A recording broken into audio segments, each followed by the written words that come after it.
Now, staying in South Africa, several high-profile business groups want the government to consult and perform proper regulatory impact assessments before introducing any legislation.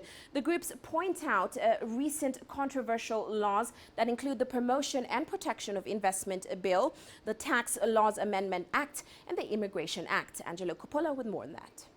The SACI, Black Business Council, Small Business Project and the Tourism Business Council welcome moves by government to evaluate existing legislation for unintended consequences, but said that this move must be taken further.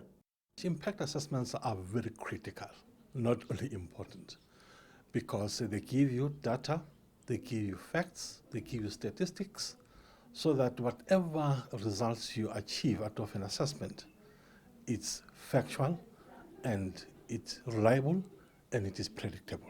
They're absolutely key. We have important pieces of legislation that are going to define the South African business landscape in a forward-looking manner, and we have to make sure that in the implementation of that conceptualization right down to implementation of that legislation and after enforcement that we understand what the impact has been.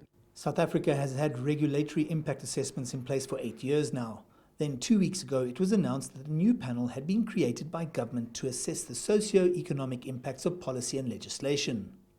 Well, if the SEARs, the socio-economic impact assessments, are to replace what Cabinet approved in 2007, the regulatory impact assessment methodology, then SEARs should look both retrospectively at laws that have been passed, but most importantly are used as tools to measure the impact of new and future laws and regulations. One of the criticisms of the old regulatory impact assessments was that government generally didn't share the outcomes of any assessments with interested and affected parties.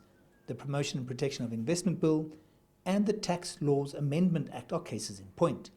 Strong lobbying by business organizations, however, may have turned this tide. We have confidence that we will be listened to and that with the next batch of legislation that comes along, we'll have a better approach that's a lot more inclusive and which allows us to take people along. And maintain and keep those that are here and attract those that are outside the country. Because at the end of the day, if we don't do that, we will be cutting our noses to spite ourselves. It's a truism that investors and potential investors, either inside the country or externally, want policy certainty, and part of that policy certainty is transparency. And if the government gets it right, they're going to attract those foreign investors. I'm Angelo Coppola for CCTV in Johannesburg.